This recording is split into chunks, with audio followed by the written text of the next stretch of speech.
എൻ്റെ കൃഷ്ണ, ചതുർബാഹുവായ മഹാവിഷ്ണുവിൻ്റെ രൂപത്തിലുള്ളതാണ് ഗുരുവായൂരിലെ വിഗ്രഹം. അത്യപൂർവവും ദിവ്യവുമായ പാതാള അഞ്ജന ശില കൊണ്ടത്രേ ഈ വിഗ്രഹം നിർമ്മിച്ചിരിക്കുന്നത്. ഗുരുവായൂരപ്പൻ്റെ മേൽഭാഗത്തുള്ള വലത്ത് കൈയിൽ സുദർശന ചക്രം, താഴ്ഭാഗത്തുള്ള വലത്ത് കൈയിൽ താമര, മേൽഭാഗത്തുള്ള ഇടത് കൈയിൽ പാഞ്ചജന്യം ശംഖ്, മറുകൈയിൽ കൗമുദകി എന്ന ഗദ എന്നിവ ധരിച്ചിരിക്കുന്നു. പുരാണങ്ങൾ അനുസരിച്ച് ഈ വിഗ്രഹം അതിപുരാതനമാണ്. സൃഷ്ടികർമ്മം എപ്രകാരം നടത്തണം എന്നതിനെക്കുറിച്ച് അറിവ് ലഭിക്കുന്നതിനായി ബ്രഹ്മാവ് മഹാവിഷ്ണു പ്രസാദത്തിനായി തപസ് ചെയ്തു.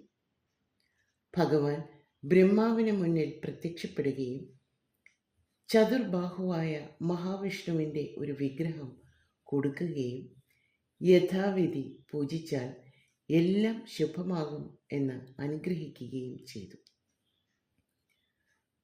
പുരാണങ്ങളിൽ പരാമർശിക്കപ്പെടുന്ന അതിവിശിഷ്ടരായ ദമ്പതികളാണ് സുതപസ്സും പൃഷ്ണിയും.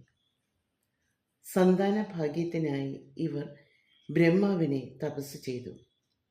ബ്രഹ്മാവ് പ്രത്യക്ഷപ്പെടുകയും താൻ ആരാധിച്ചിരുന്ന മഹാവിഷ്ണുവിൻ്റെ ആ ദിവ്യ വിഗ്രഹം അവർക്ക് നൽകി ആ വിഗ്രഹം യഥാവിധി പൂജിച്ച് തപസ്സനുഷ്ഠിച്ചാൽ ആഗ്രഹങ്ങൾ സഫലമാകുമെന്ന് അനുഗ്രഹിക്കുകയും ചെയ്തു.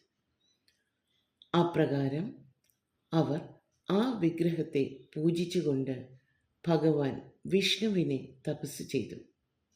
സംപ്രീതനായ ഭഗവാൻ അവർക്ക് മുന്നിൽ പ്രത്യക്ഷപ്പെടുകയും ഭഗവാൻ തങ്ങളുടെ പുത്രനായി ജനിക്കണമെന്ന അഭ്യർത്ഥന നിറവേറ്റാമെന്നും 3 ജന്മങ്ങളിൽ അവരുടെ പുത്രനായി ജനിക്കുമെന്നും അനുഗ്രഹിക്കുകയും ചെയ്തു.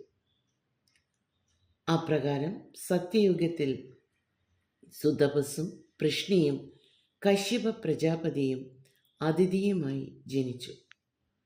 ഈ ജന്മത്തിൽ ഭഗവാൻ ഇവരുടെ പുത്രനായി വാമനനായി അവതരമെടുത്തു.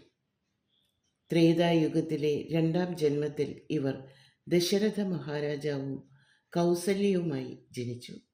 ഇവരുടെ പുത്രനായി ഭഗവാൻ ശ്രീരാമനായി അവതരിച്ചു.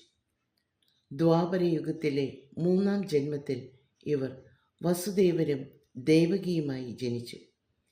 ഇവരുടെ പുത്രനായി ഭഗവാൻ ശ്രീകൃഷ്ണനായി അവതാരമെടുത്തു.